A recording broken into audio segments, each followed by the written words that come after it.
Hello friends, आज हम देखेंगे मॉड्यूल 3, ठीक है, बायो का।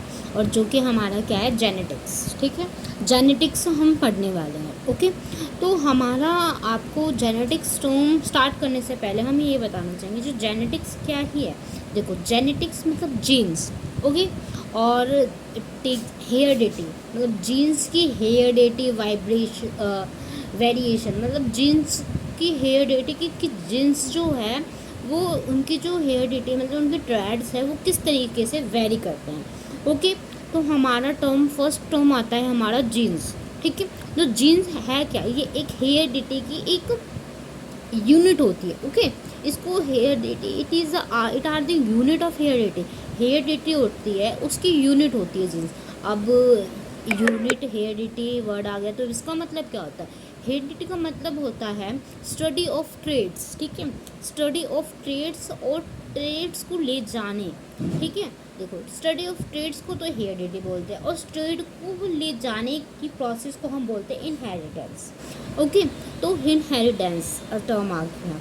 और ये है हमारा जीन्स, ये एक ट्रेड ऐसा होता है जो कंट्रोल वन जीन्स, एक जो है ये कंट्रोल करता है एक जीन्स से दूसरे जीन्स को कंट्रोल करता है। तो हमने क्या देखा, जेनेटिक्स। जेनेटिक्स का मतलब होता है जीन्स हेयरडिटी वेरिएशंस। ठीक है, तो जीन्स मतलब जीन्स एक ऐसी ये हेयरडिटी की यूनिट होती है। और हेयरडिटी क्या होता है, स्टडी ऑफ ट्रेड्स, और ट्रेड्स को ले जाने की प्रोसेस को इनहेरिटेंस बोलते हैं। ठीक है, जो ये वन ट्रेड्स हैं कंट्रोल दी वन, और जो एक ट्रेड जो होता है वो एक जीन्स कंट्रोल करता है। ओके, जो मतलब एक ट्रेड को कंट्रोल करता है वन जीन्स। ठीक है, एक जीन्स कंट्रोल करता है। ओके, अब हम देखते हैं ये जो है ना, ये अब ये डीएनए देखेंगे, सेल देखेंगे और उनके जैसे देखेंगे वैसे। ठीक है, तो ये देखो, ये चीज़ है, ये देखो, ये क्रोमैटिक है। ठीक है, यहाँ पर ये सेल है। ठीक है, ये न्यूक्लियस है। तो ये देखो, इसमें जो आपको ये रेडिस पार्ट दिख रहा है वो तो उसको बोलते हैं हम क्रोमोसोम। ठीक है, और जो बाकी का वो हो गया क्रोमैटिक। ठीक है, क्रोमैटिक बचा। और जो ये है इनके इससे भी आगे ऐसे ऐसे ये भी बनाएगा। ओके, तो अभी हमारे जो डीएनए होते हैं वो मेनली होता है डीएनए देखो, डीएनए से ही हमारे ट्रेड्स को आगे ट्रांसफ़र होते हैं। ठीक है, तो देखो ये चीज़ आपकी ये क्या है, डीएनए। ये देखो दो ऐसे ये पेयर में होते हैं, ऐसे ऐसे। ओके, तो यहाँ पर ये देखो, ये जो है ना, यहाँ पर ये छोड़े, ये ट्रेड्स हैं। ठीक है, ये ट्रेड्स है, ये जीन्स ये है। पता है ना, ट्रेड्स को जीन्स कंट्रोल करते हैं।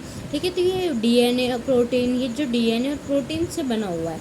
ठीक है, और ये है ना, ये ऐसे ये जो दो लाइनें देखिए, इसको बोलते हैं सिस क्रोमैटिक्स। यही क्या बनाता है, ये हमारा DNA make DNA and protein. Okay, DNA और प्रोटीन्स बनते हैं इससे।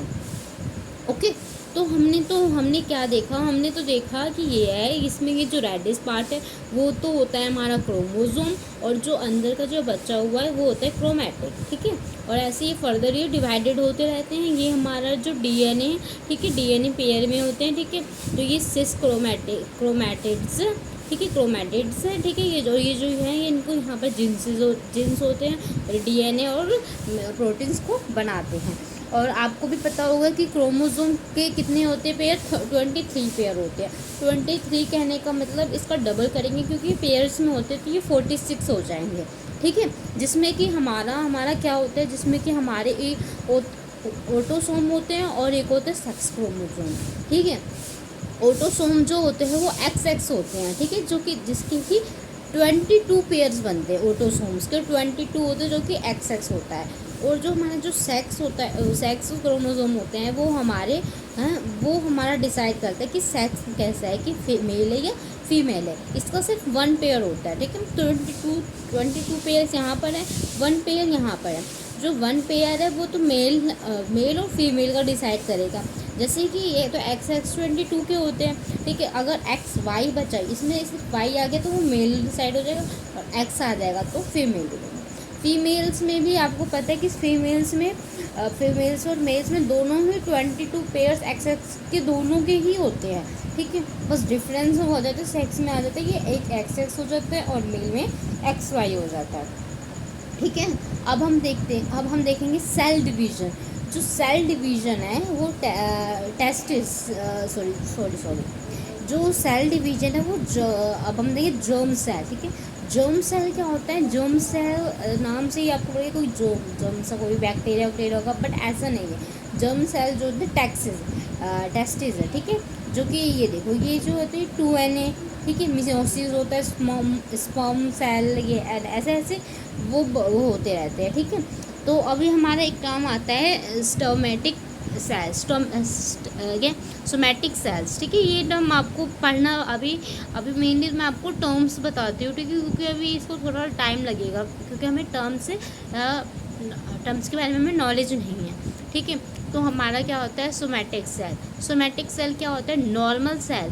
ये एक नॉर्मल सेल होता है अदर रिप्रोडक्टिव सेल से, मतलब रिप्रोडक्टिव सेल से ये नॉर्मल सेल होता है। जैसे माइटोसिस सेल डिवीजन करता है मियोसिस के थ्रू, ओके।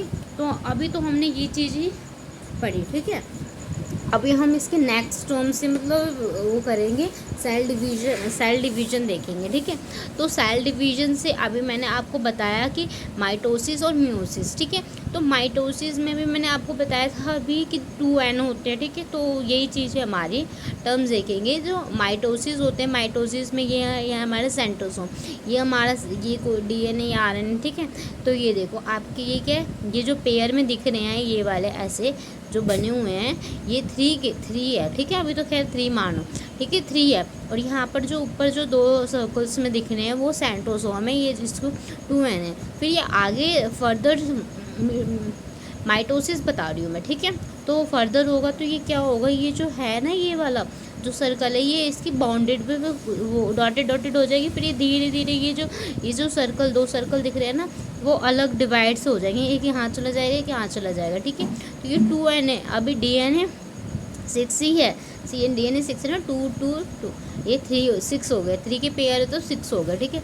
अब DNA डुप्लीकेशन होगा, DNA डुप्लीकेट होगा, मतलब बढ़ेंगे, ठीक है। तो ये वाला जो DNA है देखो, ये आपको 3 दिख रहे हैं ना, 1 2 3, ठीक है। तो ये चीज़ क्या होगी, इसका जो एक ऊपर चला जाएगा नीचे, ये तीनों के हो जाएंगे। अभी आपको पता है कि क्या है ये चीज़ है, ठीक है।